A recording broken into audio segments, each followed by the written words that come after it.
Hello everyone, welcome to our channel RPSC dreamer. आशा करता हूँ आप लोग स्वस्थ होंगे और अपनी पढ़ाई को निरंतर जारी रख रहे होंगे। आज हम जो पेपर वन है आरएस मेंस का, जिसमें मॉडर्न वर्ल्ड हिस्ट्री जो आता है पार्ट सी के अंदर, यूनिट वन का, उसके बारे में डिस्कस करेंगे कि उसके सिलेबस को एक बार उसके आउटलाइन देखेंगे और उसके साथ साथ हम कोशिश करेंगे कि रेनेसो जो ये टॉपिक है हमारा पुनर्जागरण, ये भी कंप्लीट हो जाए। तो ये थोड़ा सा हो सकता है कि थोड़ा सा बड़ा लेक्चर हो जाए, किंतु आप इसको बियर कीजिएगा। और इसमें मैंने अपने नोट्स और इसके अलावा जो मैंने पिछले दो अटेम्प्ट्स में जो मुझे मेंस में जो सक्सेस मिली है, तो उन सभी चीज़ों को, मैं सभी पहलुओं को, और इस मोस्ट इम्पॉर्टेंटली कैसे क्वेश्चंस बन सकते हैं, और उन क्वेश्चंस की आप लास्ट में प्रैक्टिस कीजिएगा। और उसके बाद आप टेलीग्राम चैनल पे मुझे उनको अपलोड कर दीजिएगा, आपके जो लिखे हुए आंसर्स हैं, तो मैं उसको जो है बहुत टाइमली आपको रिप्लाई करने का कोशिश करूँगा। तो स्टार्ट करते हैं। सबसे पहले जो पार्ट सी के अंदर ही आता है, unit one part C of paper one, history of modern world up to 1950 AD. इसमें कुल मिला के अगर हम टॉपिक्स देखें तो पहला है रेनेसो, ये प्रथम पहला टॉपिक है। दूसरा आता है रिफॉर्मेशन यानी कि धर्म सुधार आंदोलन, रेनेसो यानी कि पुनर्जागरण। तीसरा आता है American war of independence, America की क्रांति। थर्ड, फिर फ्रेंच रिवॉल्यूशन, फ्रांस की क्रांति। चार, इंडस्ट्रियल रिवॉल्यूशन। पाँच, औद्योगिक क्रांति। Imperialism and colonialism in Asia and Africa, यानी कि उपनिवेशवाद हो गया ये एशिया और अफ्रीका के अंदर, ये छठा टॉपिक है। और इम्पैक्ट ऑफ वर्ल्ड वॉर्स, यानी कि वर्ल्ड वॉर वन और वर्ल्ड वॉर टू, ये दो टॉपिक्स यहाँ से हो जाएंगे, यानी कि टोटल 8 टॉपिक्स रहते हैं इसके अंदर।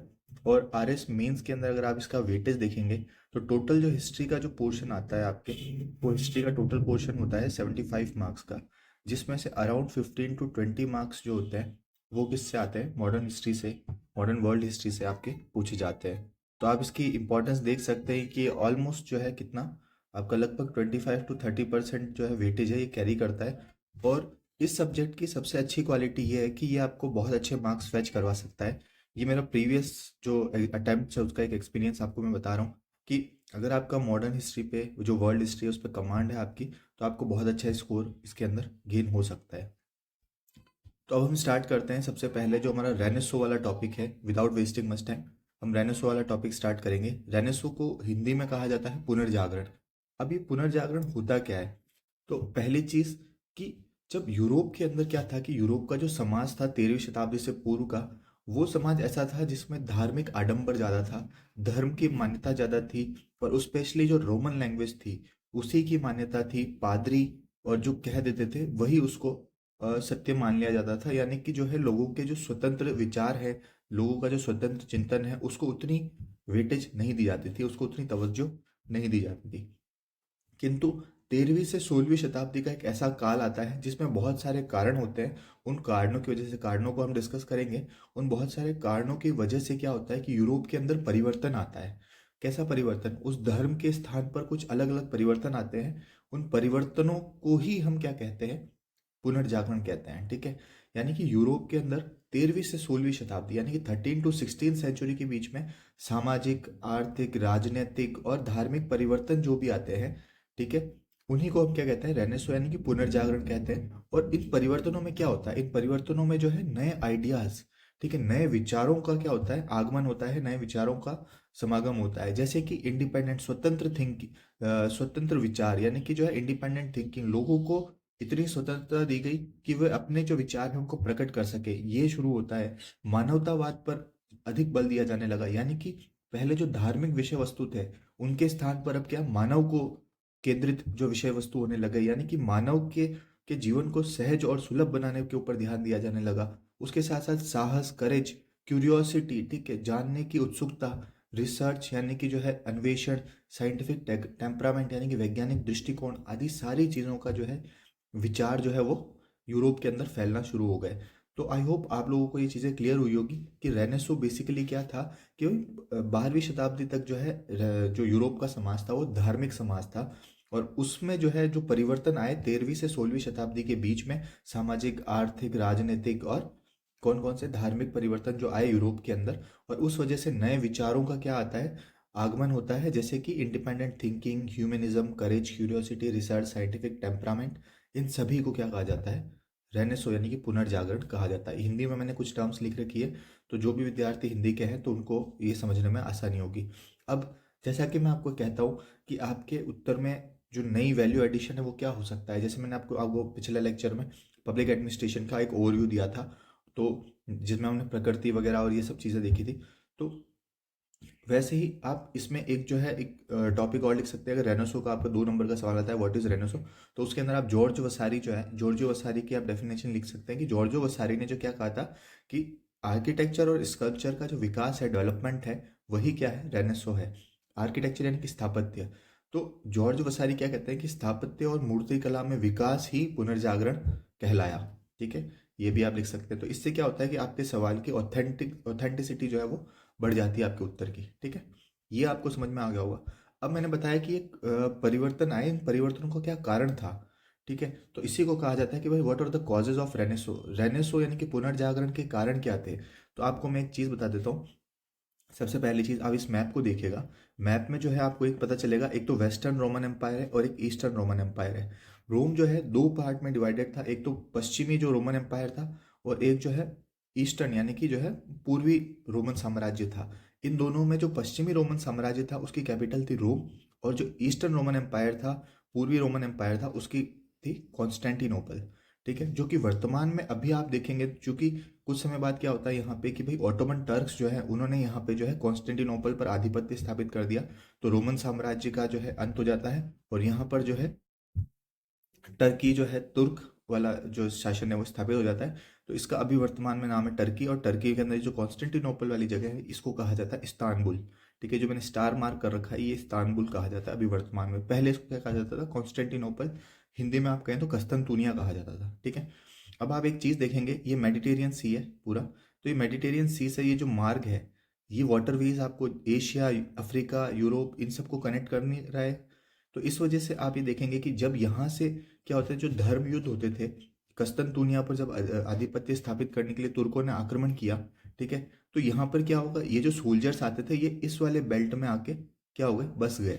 और जब ये बस गए तो इनके जो विचार थे, ये विचार अपने साथ लेके आए, और इस यूरोप के अंदर इन्होंने क्या कर दिया, इन विचारों को प्रसारित कर दिया। तो इस वजह से क्या होता है कि इनकी जो सोच थी, उनकी जो धार्मिक सोच थी उसके अंदर परिवर्तन आया। इनकी जो ऑर्थोडॉक्स सोच थी, रूढ़िवादी जो विचार थे, उनमें परिवर्तन आता है, और यही कारण बनता है पुनर्जागरण का। तो पहला चीज आपको धर्म युद्ध वाला समझ में आया होगा, किंतु अब इसको अपन सिस्टमेटिक वे में पढ़ते हैं। तो सबसे पहली चीज देखिएगा, इटालियन पृष्ठभूमि। अब इसमें एक 5 नंबर का प्रश्न आपसे डायरेक्टली ये पूछा जा सकता है कि, या 10 नंबर का भी पूछा जा सकता है कि इटली में ही पुनर्जागरण सर्वप्रथम क्यों हुआ। या तो ऐसे पूछा जा सकता है, या फिर आपसे पूछ सकता है पुनर्जागरण की इटालियन पृष्ठभूमि को समझाइए, इटालियन बैकग्राउंड को समझाइए आप पुनर्जागरण यानी कि रेनेसो के। तो एक तो पहला कारण था इटालियन पृष्ठभूमि, इसको मैं डिटेल में समझाऊंगा। उसके अलावा मध्यम वर्ग का उदय, यानी कि सामंतवाद कमजोर हुआ और एक धनी मध्यम वर्ग जो मिडिल क्लास है वो डेवलप होता है। तो ये मिडिल क्लास आगे चल के क्या करता है, ये मिडिल क्लास आगे चल के जो जितने भी बड़े बड़े आर्टिस्ट थे, उन आर्टिस्ट को क्या किया उन्होंने, अपने यहाँ शरण देना शुरू कर दिया। और जब इनके यहाँ शरण दिया तो यहाँ से क्या होता है, कला का विकास होता है, क्योंकि इनको स्वतंत्र जो है, इनको थोड़ा सा लिबर्टी देते हैं कि वो अपनी कला का प्रदर्शन अच्छे ढंग से कर सके। तो इन्होंने जो कलाकार थे उन्होंने धार्मिक विषय वस्तु के स्थान पर किसको दिया, मानवतावादी जो विषय वस्तु है उनको इन्होंने बढ़ावा देना शुरू कर दिया। ठीक है, धर्म युद्ध इसको कहा जाता है क्रूसेड्स। ठीक है, क्रूसेड्स वगैरह जो है, इन्होंने भी, मैंने बताया अभी आपको कि भाई कस्तूनतुनिया पर अधिकार करने के लिए जो बहुत सारे तुर्क थे, इन्होंने आक्रमण किया। तो जब ये सोल्जर्स थे, ये सोल्जर्स यहाँ के सेटल हो गए, सैनिक सेटल हो गए, तो इन्होंने अपने जो विचार हैं, विचारों का आदान प्रदान होता है। ठीक है, फिर व्यापार वाणिज्य की गतिविधियां बढ़ना शुरू हो जाती है। ठीक है, जब व्यापार वाणिज्य की गतिविधियां बढ़ती है तो आपस में जो अलग अलग देश थे वो सब आपस में संपर्क में आए, तो विचारों का आदान प्रदान हुआ। कस्तंतुनिया जिसके बारे में मैंने बताया आपको कि धर्म युद्ध ये जो कॉन्स्टेंटिनोपल है, इस कॉन्स्टेंटिनोपल पर जब आधिपत्य स्थापित कर दिया था, तो भी जो है उस वो भी पुनर्जागरण का कारण बना। इसके अलावा कई सारे नए आविष्कार होंगे, जैसे गुटनबर्ग ने प्रिंटिंग मशीन का आविष्कार किया। ठीक है, और कैक्सटन ने प्रिंटिंग प्रेस की स्थापना करी, ऐसे भी हम देखेंगे।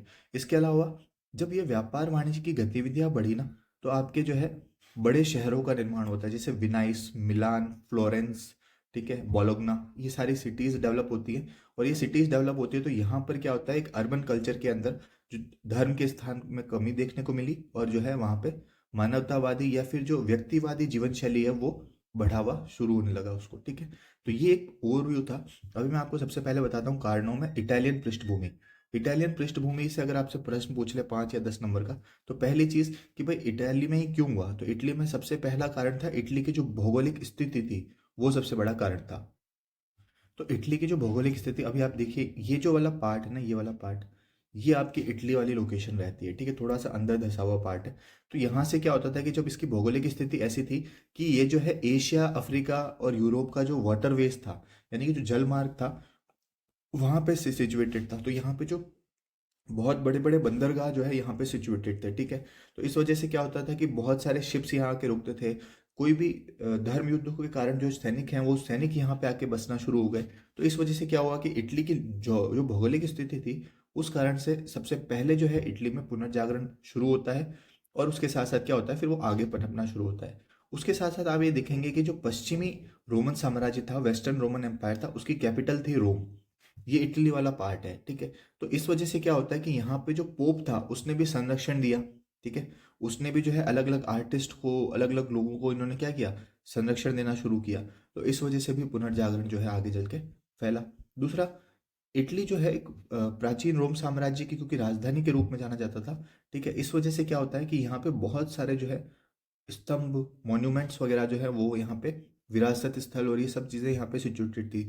तो ये जो वहाँ के लोग थे उनको ये बोध करवाती थी कि भाई हम भी एक बहुत ही पुरानी सिविलाइजेशन का पार्ट हैं, ठीक है, सभ्यता का पार्ट है। तो इस वजह से ये क्या चले आगे चल के जो है इन्होंने आगे चल के अपने आप को प्रसारित करने का प्रयास किया। और यही चल के इनकी वजह से क्या हुआ कि इटली वाले जो है विभिन्न देशों के संपर्क में आए, ठीक है। यानी कि ये क्या था, यहाँ पे मॉन्यूमेंट्स वगैरह थे, तो इनको ये बोध करवाता था कि भाई हाँ हम भी एक पुराने सभ्यता के पार्ट हैं। इस वजह से यहाँ के जो शासक थे उन्होंने यहाँ के लोगों को क्या किया, दूसरे देशों में भेजना शुरू किया उनकी सभ्यताओं को समझने के लिए। तो जब सभ्यताओं को समझने के लिए लोगों को भेजना शुरू किया, तो वहाँ के जो विचार हैं वो इटली में सबसे पहले आते हैं। तो इस वजह से भी क्या होता है कि पुनर्जागरण को बल मिलता है। इसके साथ साथ क्या होता है, क्योंकि इटली एक बड़ा ट्रेड सेंटर था, ठीक है, क्योंकि आपको पता ही है कि ये जो सब पूरा जल मार्ग के बीच में सिचुएटेड था। तो यहाँ पर क्या हुआ कि भाई व्यापार वाणिज्य की गतिविधियां बढ़ी, और जब व्यापार वाणिज्य की गतियां बढ़ी तो यहाँ पे जो है धनी मध्यम वर्ग जो है उस मध्यम वर्ग का उदय होता है, ठीक है। एक रिच मिडिल क्लास डेवलप होती है। और उन्होंने क्या किया, उन्होंने संरक्षण देना शुरू कर दिया, किस किस को, उन्होंने वहाँ के जो आर्टिस्ट थे उन सबको संरक्षण देना शुरू किया। और धीरे धीरे फिर इटली में ये चीज़ें पनपना शुरू होती है।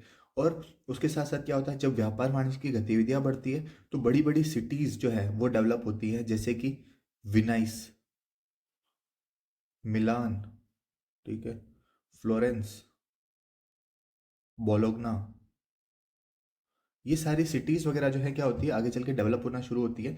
और इन सिटीज़ की वजह से भी क्या होता है कि यहाँ पे व्यापार वाणिज्य की गतिविधियां बढ़ती है। इनका जो रूढ़िवादी मानसिकता थी उसमें कमी आती है।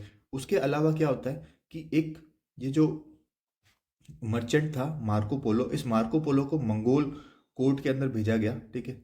मंगोलियन कोर्ट था कुबला खां की, कुबला खां, ठीक है। इस कुबला खान के कोर्ट में इसको भेजा गया। और इस वजह से क्या होता है कि जो पूर्व और पश्चिम के जो विचार थे वो आपस में क्या होते हैं, मिलते हैं, ठीक है। जब ये यहाँ आता है वापस इटली में, तो ये बताता है कि वहाँ पर क्या क्या चीज़ें थी। तो वो दोनों के विचार जो है उसमें ईस्ट और वेस्ट आपस में आके मिलना शुरू होते हैं। इसके साथ साथ क्या होता है कि जब धर्म युद्ध होते हैं, उन धर्म युद्धों के कारण बहुत सारे जो फिलोसोफर्स थे, बहुत सारे जो आर्टिस्ट थे, वो माइग्रेट कर गए दूसरे देशों से, और ये इटली में आके बस गए।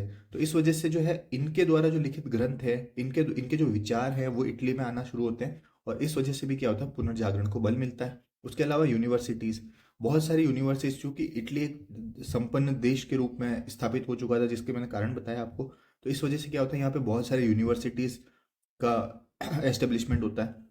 और जब ये यूनिवर्सिटीज़ एस्टेब्लिश होती है तो इस वजह से क्या होता है कि यहाँ पे बहुत सारे क्या होते हैं, विचार है, या फिर जो जो जो नई सोच है वो नई सोच यहाँ पे पनपना शुरू होती है। एजुकेशन का प्रसार प्रचार होता है। और इसके साथ साथ मैंने बताया आपको कि जो धर्म युद्धों के कारण जो ये सोल्जर्स थे, ये सोल्जर्स बहुत बड़ी संख्या में आके यहाँ पे सेटल हो गए।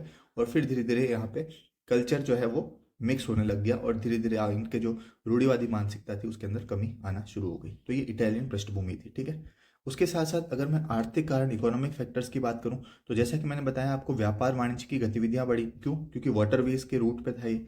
इस वजह से क्या होता है, बड़ी बड़ी जो मिडिल क्लास है, धनी मध्यम वर्ग है, वो डेवलप होता है। उसने पेट्रोनेज देना शुरू किया। और उसके साथ साथ बड़ी बड़ी सिटीज़ वो भी डेवलप होती है, जैसे बोलोगना, बोलोगना जो है, उस बोलोगना को क्या कहा जाता है, रेड सिटी के नाम से जाना जाता है। आप एक चीज़ ये ध्यान रखिएगा, रेड सिटी के रूप में इसको जाना जाता है बोलोगना को, ठीक है। रेड सिटी क्योंकि इसकी जो छतें हैं, रूफ टॉप है, वो क्या है, रेड कलर में हुआ करती थी, इस वजह से बोलोगना को ये रेड सिटी के रूप में जाना जाता है। इसके अलावा तो मैंने बता ही दिया, विनाइस, मिलान, फ्लोरेंस, ये सब भी थी। फिर धार्मिक कारण क्या थे, धार्मिक कारण थे धर्म युद्ध, क्रूसेड्स, ठीक है। तो ये जो क्रूसेड्स वगैरह थे, धर्म युद्ध थे, जो विभिन्न आक्रमण यहाँ पे हुए थे, तो इस वजह से भी क्या होता है कि यहाँ जो सोल्जर्स हैं, जो सैनिक हैं, वो यहाँ के सेटल होते हैं, और सेटल होने से क्या होता है कि इनके विचारों का आदान प्रदान यहाँ पे होना शुरू हो जाता है। इसके अलावा नई जो खोज है, नई जो इन्वेंशंस हैं, वो भी आगे चल के हुए, ठीक है। जैसे बहुत सारे शासकों ने जो है अपने लोगों को जो है दूसरे देशों में भेजना शुरू कर दिया, ठीक है। विभिन्न व्यापार मार्गों की खोज होना शुरू होती है, ठीक है। तो इस वजह से, और उसके साथ साथ कुछ आविष्कार होते हैं, जैसे गुटनबर्ग ने क्या किया, प्रिंटिंग मशीन का आविष्कार किया, ठीक है। कैक्सटन ने प्रिंटिंग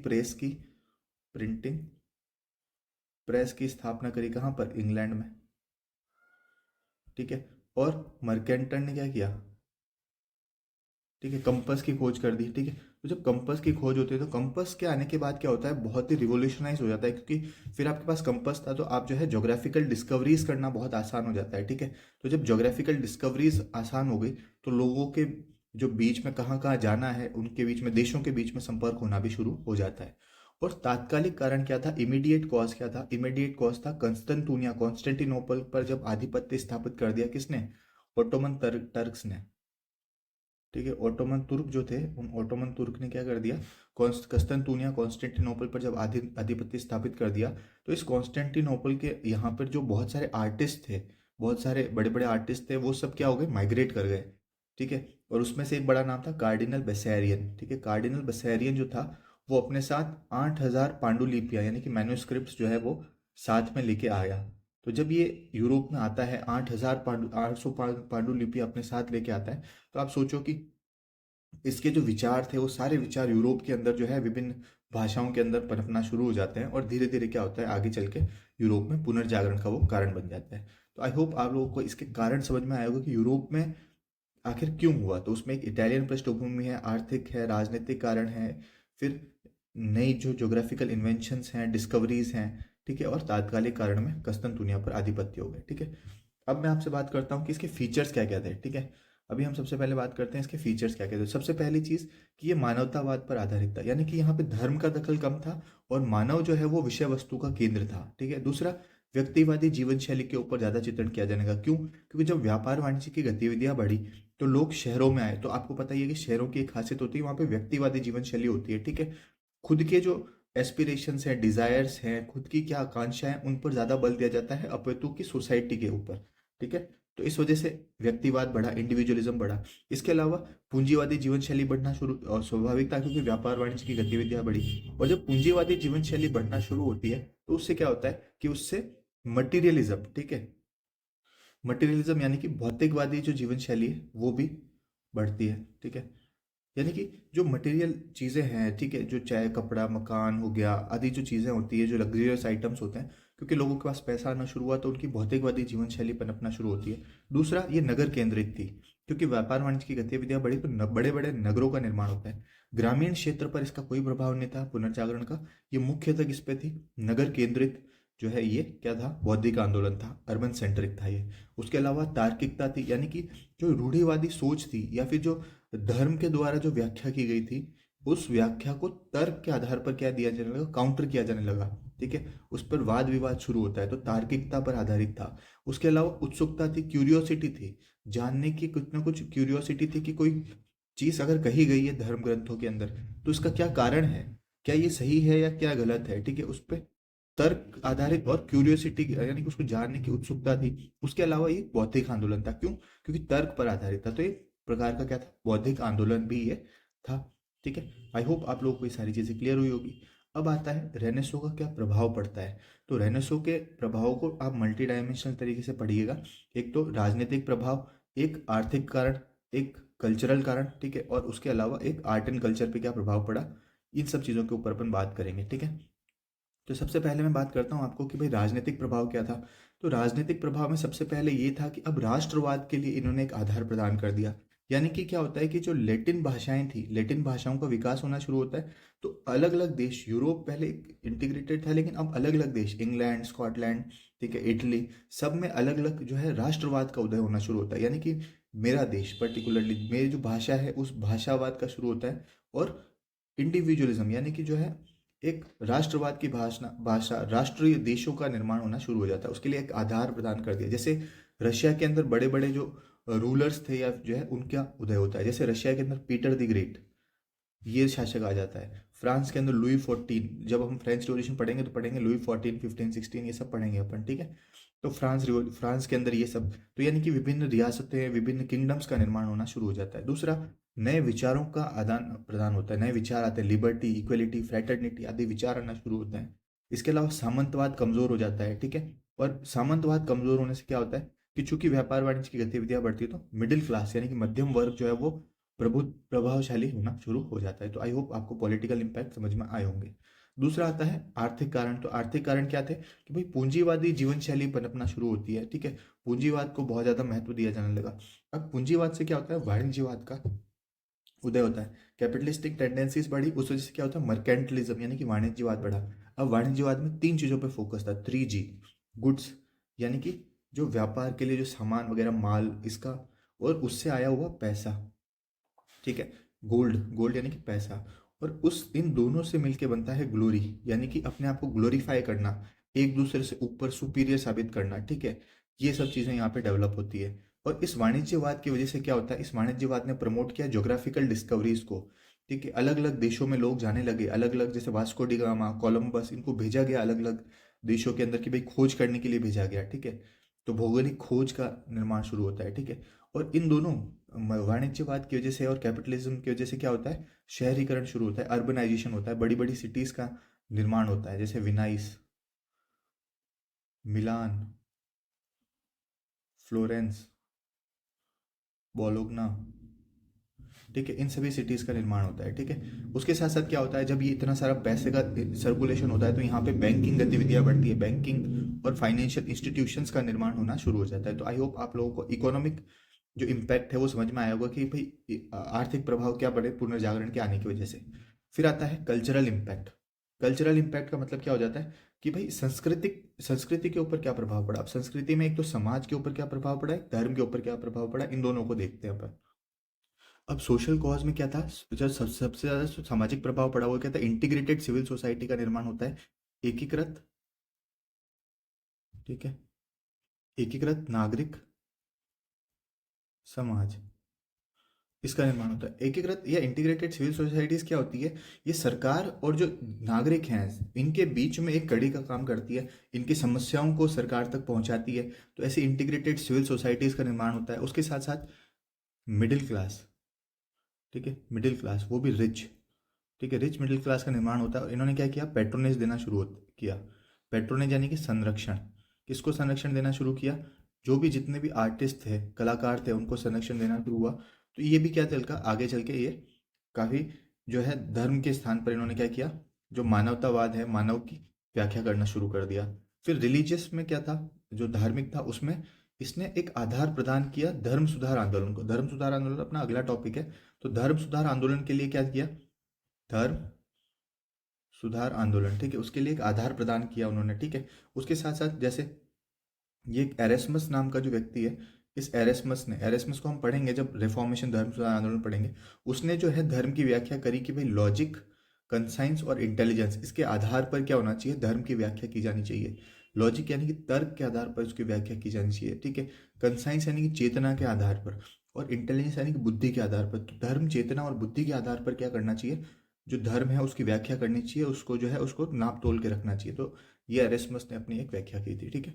अब आता है आर्ट एंड कल्चर। तो सबसे इंपॉर्टेंट टॉपिक इसी का है, आर्ट एंड कल्चर पर क्या प्रभाव पड़ा। अब आर्ट एंड कल्चर में सबसे पहले हम देखेंगे लिटरेचर, साहित्य पर क्या प्रभाव पड़ा, ठीक है, साहित्य में जो है क्या प्रभाव पड़ा। फिर हम देखेंगे पेंटिंग्स, फिर स्कल्पचर, और फिर आर्ट आर्किटेक्चर, इस पे स्थापत्य पे, और लास्ट में साइंस पे क्या प्रभाव पड़ा वो भी अपन देखेंगे।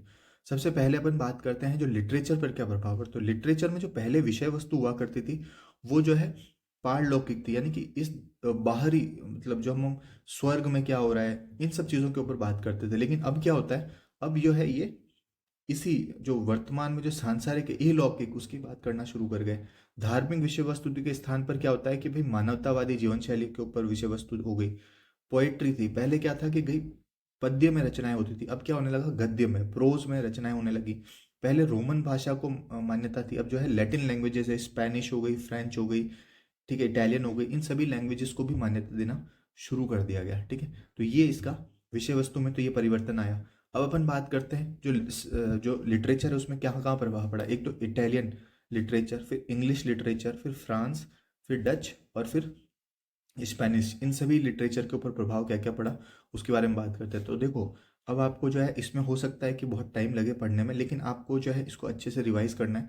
ठीक है, तो DBPM इसका जो ट्रिक है मैं बता देता हूँ। DBPM, ठीक है, डांटे, बोकासियो, पेट्रार्क और मैकियावली, ये चार जो है इसके अंदर आते हैं इटालियन लिटरेचर के अंदर। इंग्लिश के अंदर जो तीन लेखक हैं वो है GWT। ठीक है, GMT line Greenwich Mediterranean line निकलती है, वैसे GWT, जॉफ्री चौसर, विलियम शेक्सपियर, थॉमस मूरे, ये तीन लोग हैं। ठीक है, फ्रेंच में आ गए RM, रेबेलियास और मोंटेन। ठीक है, डच में आ गए एरेस्मस और स्पेनिश में आ गए सर्वेंटस। ठीक है, इनके बारे में अपने को पढ़ना है। सबसे पहले मैं बात करता हूँ आपको कि भाई डेंटे के बारे में अपन देखते हैं। ठीक है, तो डेंटे जो थे, दांते इनको जैसे कहा जाता है कि भाई डेंट इनको कहा जाता है, दांते। तो इन्होंने जो है क्या लिखे थे, इनके जो है आपको एक तो बुक का नाम रखना है डिवाइन कॉमेडी।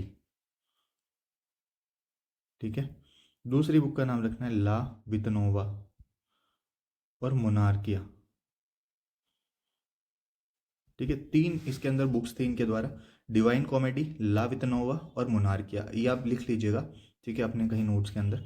तो जो डिवाइन कॉमेडी थी, इसने क्या किया यहाँ पर कि भाई जो जो समाज के अंदर जो धार्मिक जो रूढ़िवादिता थी, इल प्रैक्टिसेस थी, उनको जो है इन्होंने क्रिटिसाइज किया। ला वितनोवा के अंदर क्या किया, ला वितनोवा का मतलब होता है न्यू लाइफ। ठीक है, तो ला वितनोवा के अंदर क्या किया कि भाई इसने एक महिला है बैट्रिस, उसका नाम लिया, तो इतना कोई इंपॉर्टेंट नहीं है। लेकिन मोनार्किया की बात करें तो मोनार्किया के अंदर इन्होंने ऑटोक्रेटिक फॉर्म ऑफ गवर्नमेंट है उसको सपोर्ट किया। ऑटोक्रेटिक गवर्नमेंट को इन्होंने क्या किया, सपोर्ट किया। तो आपको ये चीज़ें याद रखनी है। तो डांटे की कौन कौन सी हो गई, डिवाइन कॉमेडी, ला वितनोमा और मोनार्किया। ठीक है, तो आई होप आपको ये सारी चीज़ें क्लियर हुई होगी। ठीक है,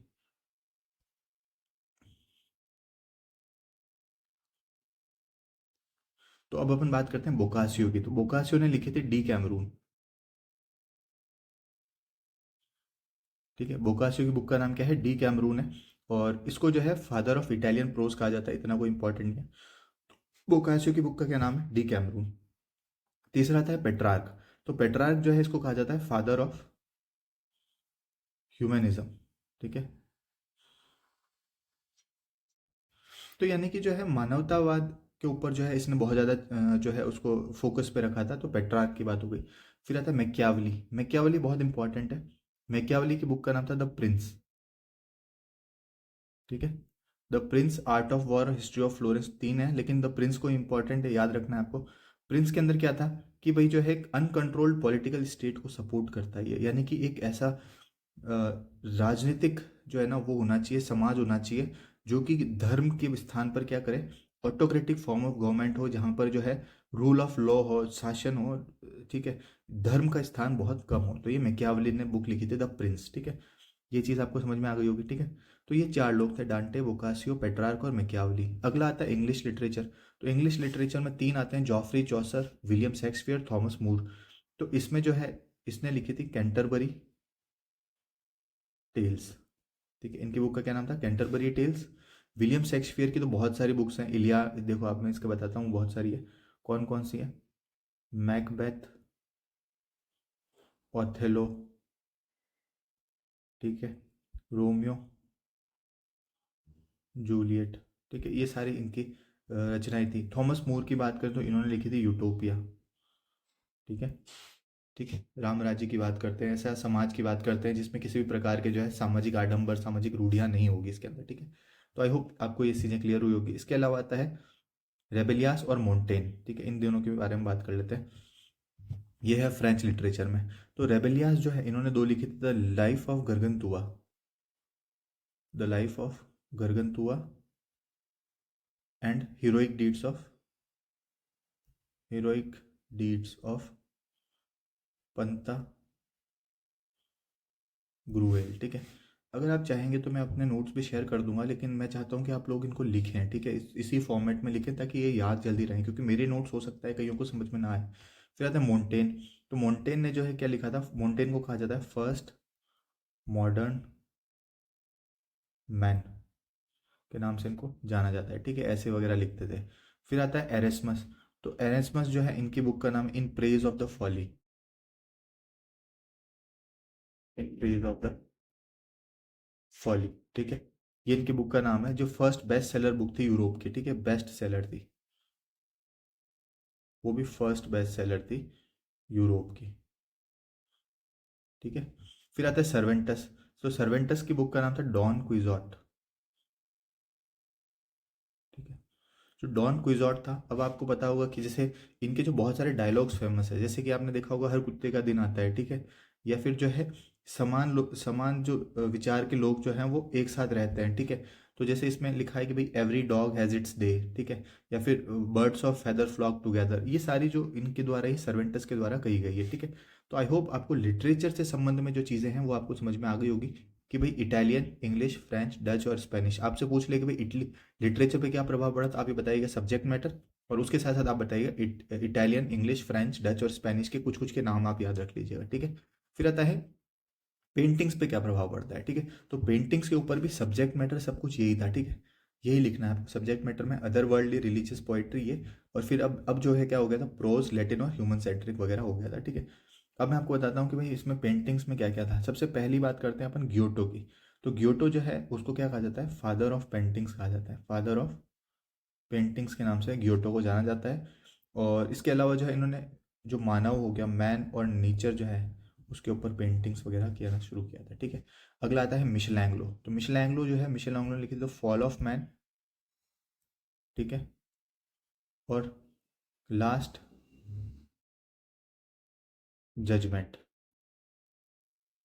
ठीक है। अब आप एक चीज़ याद रखिएगा, जो लास्ट जजमेंट है ना, ये इन्होंने सिस्टीन चैपल जो है, कहाँ पर, सिस्टीन चैपल है वेटिकन के अंदर, यहाँ पर ये एक फ्रेस्को है, ठीक है, फ्रेस्को। फ्रेस्को मुराल के बारे में आपको पता होगा, आला पद्धति और वो जो दीवारों पर करते थे, उसके बारे में मैं अभी आपको इतना डिटेल नहीं बताऊंगा, समय की कमी है, बहुत लंबा वीडियो हो जाएगा, ठीक है। तो मिशेल एंग्लो ने कौन कौन से लिखे, द फॉल ऑफ मैन और लास्ट जजमेंट, ठीक है, जिन्होंने सिस्टीन चैपल के यहाँ पे लिखी थी, ठीक है। फिर आते लियोनार्डो दा विंची। तो लियोनार्डो दा विंची के दो आ जाती हैं, मोनालिसा, ठीक है, और दूसरी आ जाती है हमारे पास कौन सा, लास्ट सपर, ठीक है। तो आपको पता होगा कि जब 2021 का मेंस का पेपर था उसके अंदर लास्ट सपर पूछा गया था कि उसको कहाँ पर जो है उसको किया गया था, तो ये था डेल ग्रेजी चर्च जो है, कहाँ पर, ये मिलान के अंदर यहाँ पर किया गया था। और जो मोनालिसा है ना, इसको अभी लूवरे म्यूजियम जो है, लॉवरे म्यूजियम फ्रांस के अंदर, पेरिस के अंदर, ये यहाँ पर इसको संरक्षित किया गया है, ठीक है। और मोनालिसा का जो है इसको ला जोकोंडे भी कहा जाता है, ला जोकोंडे, ठीक है, यानी कि ये क्या होता है, क्यूरियोसिटी को प्रदर्शित करती है। तो मोनालिसा के बारे में भी आपको याद रखना पड़ेगा, ठीक है। फिर आता है रफेल। तो रफेल ने लिखी द स्कूल ऑफ एथेंस, जो पेंटिंग बनाई थी स्कूल ऑफ एथेंस, ठीक है, और दूसरी लिखी थी द मैरिज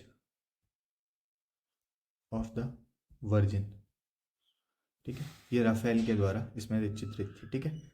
अब अगला आता है हमारे पास स्कल्पचर पे, मूर्ति कला पे क्या प्रभाव पड़ा। तो मूर्ति कला के अंदर तीन लोग आते हैं, गिबर्ती, मिशेल एंग्लो और डोनाटेलो। गिबर्ती जो है इन्होंने लिखा था द गेट्स, लिखा क्या था मतलब, द गेट्स ऑफ पैराडाइज, ये बनाया था इन्होंने, ठीक है। यानी कि ये क्या है, यहाँ पर एक बहुत ही शानदार जो है इन्होंने क्या बनाया, डोर्स हैं ये, ठीक है, बहुत अच्छे डिज़ाइन में डोर्स है। कहाँ पर है ये, तो जो फ्लोरेंस है ना, फ्लोरेंस का चर्च है, चर्च को बैपिस्ट्री कहा जाता है, फ्लोरेंस की जो बैपिस्ट्री है, चर्च है, उसके जो गेट्स है ना वो इन्होंने डिज़ाइन किए थे, ठीक है, गिबर्ती ने, ठीक है। तो फादर ऑफ ओल्ड स्कल्पचर के नाम से जाना जाता है। अगला आता है मिशेल एंग्लो। तो मिशेल एंग्लो के बारे में बताया आपको कि ये पेंटर भी थे और स्कल्पचर भी थे। तो स्कल्पटर के अंदर उन्होंने क्या लिखा था, statue of David, statue of David और स्टैच्यू ऑफ पिएटा, ठीक है। ये पिएटा वाला जो है ना, ये कंपैशन को दिखाता है, ठीक है, कंपैशन, करुणा, कंपैशन को दिखाता है। और ये क्या है बेसिकली, जो क्रूसीफिक्शन था ना, क्रूसीफिक्शन ऑफ जीसस, उसको दिखाता है। जब वो सूली पे चढ़ाया जाता है उनको, और उस हिसाब से तो वो कंपैशन को दिखाया जाता है। तो बहुत ही, आप इसको गूगल पे सर्च कीजिएगा statue of Pieta, statue of David को, आपको दिखेगा कि बहुत ही जो शानदार स्कल्पचर वगैरह बनाया गया है, ठीक है। उसके आता है डोनाटेलो। तो डोनाटेलो ने लिखा था जो यंग बच्चे हैं ना, वो डांस कर रहे हैं, तो उनका था यंग चिल्ड्रन डांसिंग, ठीक है। डांस करते हुए बच्चों का एक इन्होंने चित्र जो है वो स्कल्पचर मूर्ति बनाई थी, ठीक है। तो ये डोनाटेलो हो गए। फिर अब आता है स्थापत्य पर क्या प्रभाव पड़ा। तो स्थापत्य पर जो गोथिक स्टाइल थी, गोथिक स्टाइल का मतलब था ऐसे, इस तरीके के जो शेप थे ना, आर्ड शेप थे, ठीक है। क्लास, तो वो अब चेंज हो गए क्लासिकल स्टाइल के अंदर, अब डोम शेप्ड बनने लग गए, ठीक है। तो ये स्थापत्य पर पहला प्रभाव तो ये पड़ा, ठीक है। तो ऐसे थे जो कि वाइल्ड स्टाइल थी, उसकी जगह अब ये ऐसे राउंडेड बनने लगे। अब इसमें तीन थे जो पावरफुल फैमिलीज वगैरह थी, जैसे कि हम बात करें मेडिसी फैमिली थी,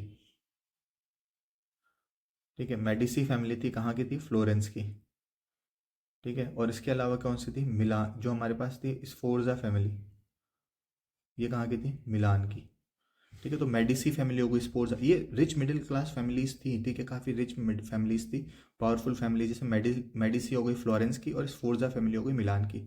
इन्होंने भी पेट्रोनेज देना शुरू होता है। अब इस आर्किटेक्चर में तीन लोग आते हैं, ब्रूनेलेस्की, मिशेलेंग्लो और राफेल, तीन लोग आ जाते हैं, ठीक है। ये जो ब्रूनेलेस्की है ना, इसको कहा जाता है फादर ऑफ रेनेसे आर्किटेक्चर, ठीक है, ये कहा जाता है। इसके अलावा मिशेलेंग्लो और इन दोनों ने सिस्टीन चैपल जो है, सिस्टीन चैपल के बारे में मैंने आपको एक चीज़ बताई थी। सिस्टीन चैपल पे एक बहुत अच्छा फ्रेस्को बनाया गया है, कहाँ पर, तो ये बनाया गया द लास्ट जजमेंट के नाम से, मिशेल एंग्लो ने बनाया था, ठीक है। तो पेंटिंग बनाई गई थी, ठीक है। तो ये मिशेल एंग्लो और राफेल हो गया। अब मैं एक चीज़ आपको यहाँ पे एक और बता देता हूँ कि आपसे एक प्रश्न पूछा जा सकता है, रेनेसो मैन क्या होता है, ठीक है। आपसे एक 2 नंबर का सवाल पूछ ले कि रेनेसो मैन क्या होता है, तो आप जनरली इसको लिखिएगा कि भाई ये मल्टी डायमेंशनल पर्सनैलिटी जो होती है, पर्सनैलिटी है। और ये किसको कहा जाता है, तो ये लियोनार्डो डा विंची को कहा जाता है, ठीक है। क्योंकि ये क्या था, एक मल्टी डायमेंशनल पर्सनैलिटी था, पेंटर भी था, ठीक है, स्कल्प्टर भी था, ठीक है। उसके अलावा साइंटिस्ट भी था, मैथमेटिशियन भी था, ठीक है, ठीक है, एस्ट्रो एरोनॉटिकल जो है उस तरीके से भी ये था। तो ये कुल मिला के मल्टी डायमेंशनल पर्सनैलिटी थी लियोनार्डो दा विंची, और इसी को क्या कहा जाता है, रेनेसो मैन कहा जाता है, ठीक है। अब मैं आपको बताता हूँ साइंस एंड टेक पे क्या प्रभाव पड़ा। तो साइंस पे जो प्रभाव पड़ा, जैसे कोपरनिकस ने हीलियोसेंट्रिक थ्योरी दी। कोपरनिकस ने क्या कहा कि एक सन है आपके, और उसके अराउंड क्या है, जितने भी प्लैनेट्स हैं ना, वो रिवॉल्व कर रहे हैं, ठीक है। ये चीज़ उन्होंने कही। पहले क्या कहा जाता था कि जो है अर्थ हमारी सेंटर में है और उसके अराउंड क्या कर रहा है, सन रिवॉल्व कर रहा है। तो उसको चेंज करके इन्होंने क्या कहा कि भाई सन सेंटर में है और बाकी सब चीज़ें आपस में रिवॉल्व कर रही हैं, ठीक है। हीलियोसेंट्रिक थ्योरी दी। न्यूटन ने लॉ ऑफ ग्रेविटेशन दिया। गैलीलियो ने टेलीस्कोप का आविष्कार किया। विलियम गिबर्ट ने मैग्नेट का आविष्कार किया, ठीक है। मर्केंटर ने मैप बनाया। कैक्सटन ने प्रिंटिंग प्रेस। गुटेनबर्ग ने प्रिंटिंग मशीन। और विलियम हार्वी जो था, इसने ब्लड सर्कुलेशन किया। तो इसको आप याद कीजिएगा, हो जाएगा। अब मैं इससे ज़्यादा वीडियो को एक्सटेंड नहीं करूँगा, ठीक है। अब इसमें कुछ प्रैक्टिस क्वेश्चंस है, जिसको आप देखिएगा कि भाई what were the main causes of renaissance in Europe and how did it shape the modern world. इसको आप जो है एक बार लेक्चर देखने के बाद अपने तरीके से अटैम्प्ट कीजिएगा, और फिर जो है मेरे टेलीग्राम चैनल पे आप इसको अपलोड कर दीजिएगा, ठीक है। मैं उसको जो है टाइमली चेक करके आपको जो भी फीडबैक होगा वो मैं प्रोवाइड करवा दूंगा। तो मतलब पुनर्जागरण के क्या तो कारण थे, और कैसे इसने आधुनिक विश्व को प्रभावित किया है। पहला प्रश्न आपका ये आप 100 वर्ड्स इसकी लिमिट है, ठीक है। आप 100 वर्ड्स के अंदर इसको लिखने का कोशिश कीजिएगा, ठीक है। दूसरा आता है discuss the role of humanism in the renaissance, ठीक है। And how did it differ from medieval thought, यानी कि पुनर्जागरण में मानवतावाद की क्या भूमिका पर चर्चा करें, और यह मध्यकालीन विचारधारा से कैसे भिन्न थी, इसको भी आपको बताना है, ठीक है। थोड़ा सा एनालिटिकल सवाल है, इसको अच्छे से अटेम्प्ट करने की कोशिश कीजिएगा। फिर आता है analyse impact of renaissance on art, literature and science with examples. ये प्रश्न वहीं से सीधा पूछा गया मैंने कि भाई पुनर्जागरण में कला, साहित्य और विज्ञान पर क्या प्रभाव पड़ा, और उसको उदाहरण सहित समझाइए, ठीक है। फिर अगला आता है हमारे पास explain how Renaissance led to age of exploration and scientific revolution, यानी कि पुनर्जागरण ने कैसे अन्वेषण युग और वैज्ञानिक क्रांति को जन्म दिया। इसके ऊपर आप जो है उत्तर लिखने का प्रयास कीजिएगा। फिर आता है critically evaluate the contribution of Leonardo da Vinci and Michelangelo in renaissance art. तो लियोनार्डो दा विंची और मिशेल एंग्लो के पुनर्जागरण कला में योगदान का समालोचनात्मक मूल्यांकन करने की कोशिश कीजिएगा आप। अगला आता है how did Machiavelli's the prince reflect the political ideas of Renaissance. Machiavelli की जो प्रिंस है उसने कैसे पुनर्जागरण के राजनीतिक विचारों को प्रदर्शित किया। ये बहुत ही एनालिटिकल सवाल है, आप इसको कोशिश कीजिए, अगर आपको नहीं मिलता है तो आप उसको जो है गूगल से देखने का कोशिश कीजिएगा, थोड़ा सा मैकियावेली की प्रिंस का एक क्रक्स लेने की कोशिश करके फिर अपना आंसर फ्रेम कीजिएगा। हो सकता है आरपीएससी ट्रेंड चेंज कर रही है तो एक अच्छा सवाल पूछा जा सकता है। अगला था examine the impact of Gutenberg की जो प्रिंटिंग प्रेस है ऑन रेनेसो थॉट, ठीक है, ये चीज़ करिएगा। उसके बाद आप लास्ट क्वेश्चन है, how did the renaissance contribute to reformation, पुनर्जागरण पे कैसे उसने योगदान दिया, और इसके अलावा रेलेवेंट एग्जांपल्स के साथ उसको समझाइए। तो ये कुछ प्रश्न थे, इनको आप सॉल्व करने का प्रयास कीजिएगा। एंड आई होप आप लोगों को ये जो वीडियो है थोड़ा सा लंबा हो गया, किंतु आप इसको जो है ये मोर देन सफिशिएंट है। मैं आपको कह रहा हूँ कि इससे बाहर कुछ भी नहीं आएगा। मैंने 2 या 3 किताबें पढ़ने के बाद जो है इसको बनाया है, कुछ कोचिंग्स के रेफ़र किया है, इसके अलावा कुछ अपनी तरफ से वैल्यू एडिशन कर कुरा के ये बनाया था मैंने। और आई होप आप लोगों को ये सारी चीज़ें क्लियर हुई होगी। इस लेक्चर को एक बार और देख लीजिएगा आपको अगर समझ में नहीं आया तो, और उसके बाद जो है आप इन सवालों को एटलीस्ट अटैम्प्ट करने की कोशिश कीजिएगा। लिखने से बचना नहीं है। जो भी बच्चे मेंस दे रहे हैं उनको मैं कहना चाहूँगा कि आप लिखने से मत बचिएगा, ठीक है। आपको जितना हो सके उतनी प्रैक्टिस कीजिएगा, और ऐसा मत समझिएगा कि टाइम की कमी है। ये 7 से 8 प्रश्न आपको अच्छे से करने हैं, और उसके बाद आप मेरे को टेलीग्राम चैनल पे इसको अपलोड कर दीजिएगा। मैं बहुत जल्दी इसको सॉल्व आपसे इनको चेक करके, और आप जो भी फीडबैक होगा मैं आपको देने का प्रयास करता रहूँगा, ठीक है। तो तब तक के लिए आप पढ़ते रहिए, और आई होप आप लोगों को ये वीडियो क्लियर हुआ होगा, मेरा ये लेक्चर क्लियर हुआ होगा। और इसके अलावा नेक्स्ट वीडियो मैं कोशिश करूँगा जल्दी ही रिफॉर्मेशन के ऊपर बनाऊँ, या हो सकता है पब्लिक एडमिनिस्ट्रेशन का एक नया लेक्चर लेके आऊँ मैं। तो तब तक के लिए आप पढ़ते रहिए, ठीक है। अपने टाइम को अच्छे से यूटिलाइज़ कीजिए, समय कम है तो उसी अकॉर्डिंग अपनी तैयारी को शेप करते रहिएगा। और बाकी ऑल द बेस्ट आपको मेंस के लिए, ठीक है। तब तक मिलते हैं फिर नेक्स्ट वीडियो के अंदर। धन्यवाद, जय हिंद।